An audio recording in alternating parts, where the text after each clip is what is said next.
हमारे संत महंत सभी महापुरुष सब सम्मानित आए हुए हमारे संतों के लिए नमो बुद्धाय।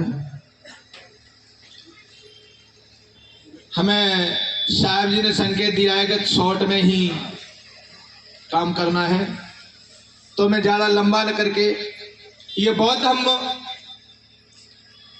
सबसे पुराना धम्म है, तो लगभग 3000 वर्ष पुराना है। बाबा साहब का परिवार भी कबीरपंथी परिवार था किसी समय, लेकिन बाबा साहब ने अध्ययन करने के बाद बौद्ध धर्म को अंगीकार किया। और बौद्ध धर्म जब बाबा साहब ने 14 अक्टूबर 1956 को नागपुर की दीक्षा भूमि से अपने भिक्खु चंद्रमणि जी से इस धर्म को स्वीकार किया,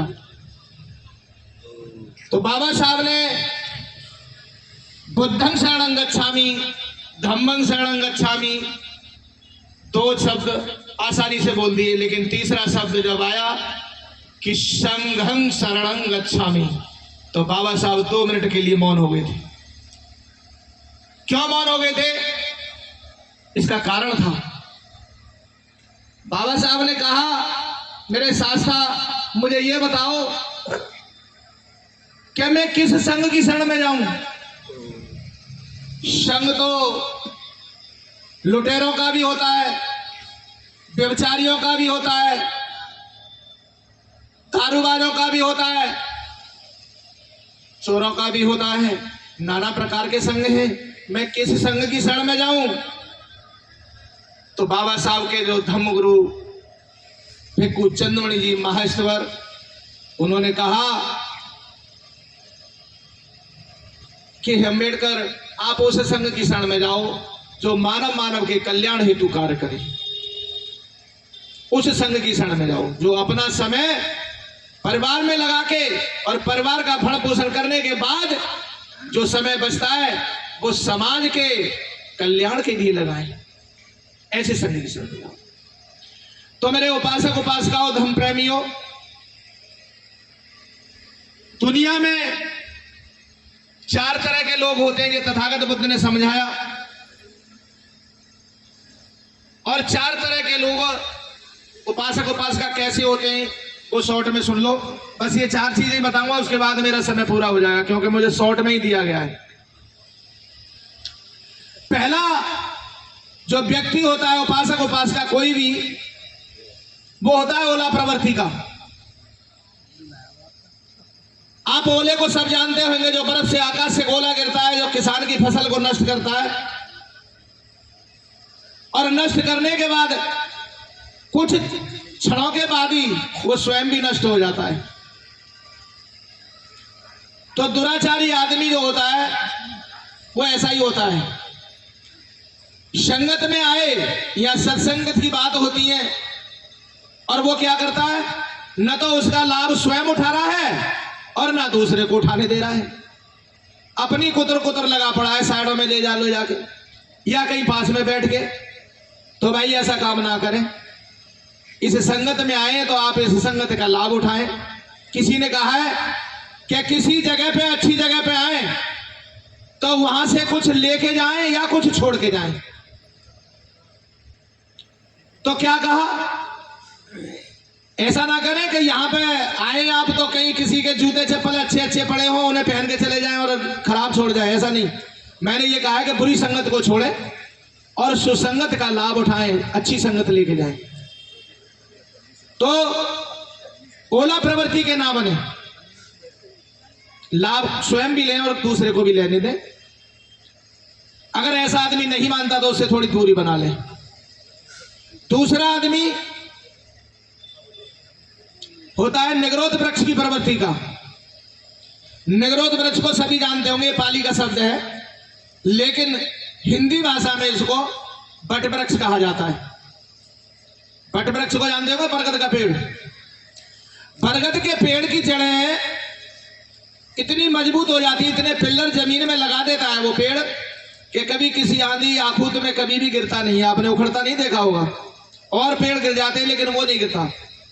क्योंकि वो सिर्फ अपनी जड़ें मजबूत करता है, दूसरे वृक्षों की नहीं, और अपने नीचे किसी वृक्ष को पनपने नहीं देता, तो स्वयं अपना भला करता है।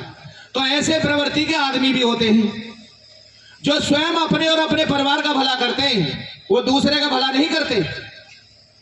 तो ऐसे लोगों से भी लड़ाई झगड़ा ना करें, उससे दूरी बनाएं, क्योंकि वो सिर्फ अपना भला कर रहा है और अपने परिवार का कर रहा है, समाज का तो कर नहीं रहा है। तो उसके साथ चिपकने से फायदा क्या है। नंबर 3,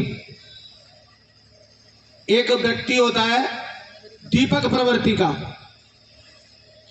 जो दीपक प्रवृत्ति का व्यक्ति जो होता है,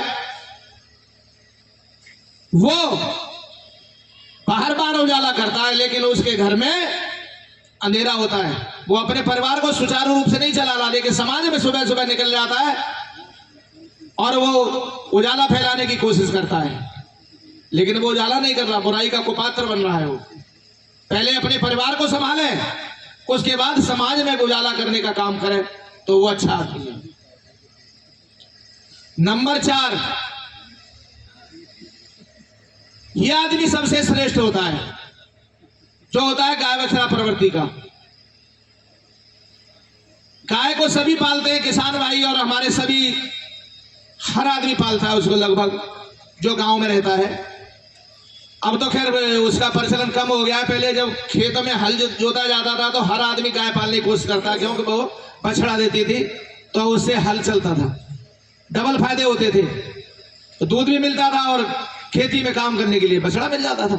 लेकिन अब तो ट्रैक्टर वगैरह चल गए तो उससे कम हो गया। तो गाय जो होती है वो किसान को दूध भी देती है, और उसके बाद वो सारा दूध निकाल लेता है और बाद में उस बछड़े को छोड़ देता है। पहले छोड़ता है तो उसका सिर थन पासने के लिए, और बाद में छोड़ता है तो उसे निचोड़ के पूरा जब निकालता है, जब छोड़ देता है। लेकिन गाय कितनी होशियार होती है कि वो अपने बच्चे के लिए अपने थनों के अंदर दूध छुपा के रखती है, और जब बच्चा आता है उसका तो दूध छोड़ देती है, और बच्चे का भी पेट भर गया, और जो उसको पालन पोषण कर रहा है उसका भी पेट भर दिया। तो इसी तरीके से जो आदमी होता है, जो अपने समाज का और अपने परिवार का भरण पोषण करने के बाद जो बचा हुआ समय जो समाज में लगाता है, वो उच्च प्रवृत्ति का मनुष्य होता है। ऐसे मनुष्य का कंधे से कंधा मिला के और उसका साथ दे, धर्म का प्रचार प्रसार के लिए उसका पूरा साथ दे। जैसे आज आपके बीच में हमारे साथ संगत पधारी हुई है, ये अपना काम भी करके परिवार का आए और धर्म के काम के लिए भी यहाँ एकत्रित हुए। हमारे श्रद्धेय परम संत अमलदास जी ने ये आयोजन किया है आपके लिए, और इसका लाभ उठाएं।